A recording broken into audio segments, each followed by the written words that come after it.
And we're back on AM Live on TSPN, and we're here with Bill Braun from the Amador County Sawmill and Mining Association. Good to have you.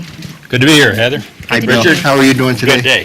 And you're here, so we're just talking off camera about fair. It's about that time of the year. I know that's a big time for you guys. Oh yes, this is our main event every year, the fair, the sawmill and the mining exhibit, and It's a great exhibit. I it love is. it. It's taken on, every year's taken on new improvements and a little bit more history representation, and the placard we have over here kind of has a descending history of earliest days when the previous exhibitor, Roland Matson, was running it, and his family and friends, and down to the present day where we have steam operations with the new buildings and stuff like that that represent the period. You always make improvements out there, and you have to upkeep the building too, because obviously there's wear and tear because of the weather. And the weather, and we're always protecting it from, incidents of other use in the fairgrounds, where somebody might hurt themselves, so we have security issues and maintenance. Right. Year-round job. How did you get involved with this?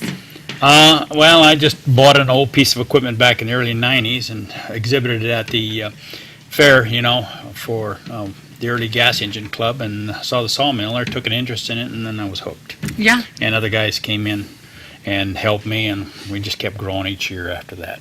There's quite a few people in our county though that have those small kits, the saw, The I guess portables? mini portable sawmill. Yeah, right. Yeah. There's a number of them around. Yeah, and they scratch out a living with them. Yeah. What's the age on the one that's at the fairgrounds? Oh, parts and pieces of it date back over 100 years. Wow.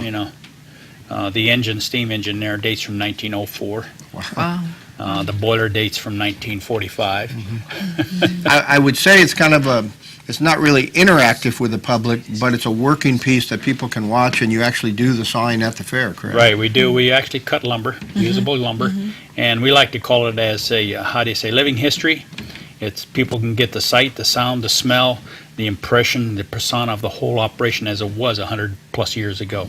It's shake and bake. Yeah. Yeah. People enjoy it. They really do. That's one of my favorite areas of the fair, with Yeah. the sawmill and the Indian, the Miwok exhibit up there, and then you have the steam engines behind there. And the gas engines and the tractor parade every day, that's all great stuff. And the Right. mining display there where the kids get to come up and see gold panning So going on. educational for the kids. Oh, yeah. Yeah. And they get to try it out. Or do they get to try it out? Do you have Yeah, a they little get- area where they can? Well, there's a little area there at the mining exhibit where they Yeah. can actually come in and get a gold pan in their hand, and they're shown how to, to get a little bit of color out of the sand. you know. Yeah, that's And if great. people don't know, that they can go in two ways. They can go around Picnic Hill, or they can go around the big exhibit building, and I guess there's about three ways. Oh, yeah, get you can there. wander over from the main concourse over there, where all the food and vendors are at, wander back through the flower, past the flower building, past the main exhibit building. Grab a glass of wine at Jackson Rotary Wine. Yeah, right past there, Yellow past the flag wine there. pavilion, and just come on over the hill, Picnic Hill there, and we're on the other side, and Yeah. all the rest of it's over there too. It's a great venue. People really enjoy it. Particularly Anything new this year? Yes, this year the association has assumed responsibility for the mining exhibit. Bob Woolen and Tom Waite want to retire out. They just want to volunteer, so we've taken over all the administrative and management and operations of the mining exhibit there. So we've been making improvements on that too as the years go by. Well, if the funding keeps going at the state level like it is, it might be a citizen-run fair. Well, we're ready to step up, to help out on that. We've been helping the fair as an association ever since we formed our nonprofit in 2000, and we get more involved in that every year within our limits. But yeah, we want to see the fair continue to grow and improve and be here for Amador County. Our fair's always been kind of like that. We're a lot of volunteer effort, otherwise Yes. it wouldn't come off like it Without does. the volunteers, they couldn't exist. I'm not just us, but the flower ladies, for instance, all of the livestock, the 4-H and everything else, the junior livestock auction. I mean, it just goes on all year. Local businesses support it. it's really just a country fair in the country. It really is, It's yeah. one of the few fairs in the state that really has that flavor. And it's flat. That's what makes it I kind of great. like that it's flat. You don't, and unlike El Dorado County and Calaveras, it's a flat fairground, so it's Yeah. easy to people to Right, negotiate yeah, around. yeah, right, yeah. Mobility is easy on the fairgrounds, yeah. Yeah, yep, absolutely. You have literature along with your exhibit too, or is Oh, it we all- have brochures to hand out. You We do? have a little kiosk that we set up with these type of, placards, with people come in and read about history in Amador County of mining and sawmilling. And we have docents there that are giving talks. And in between the cuts, which this year we're adding new periods for operation of the sawmill. Traditionally, we've always operated 11 a.m. and 3 p.m. Thursday, Friday, Saturday, and Sunday.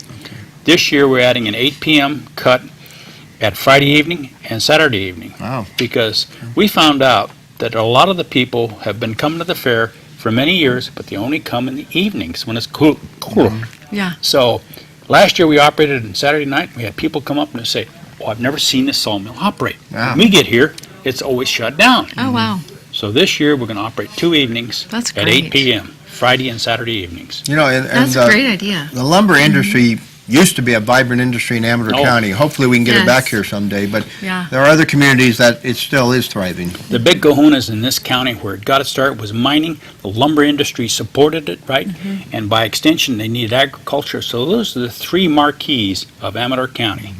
Mining, lumber, and agriculture. And now we have agriculture coming back with the vineyards, and we have a little bit of mining going on. Unfortunately, lumber, except for the trees, harvesting in this county has gone away. Maybe someday, but hold those thoughts. We have to go to our final break. Okay. And, we'll be right back with TSPN and see you in a minute. Okay.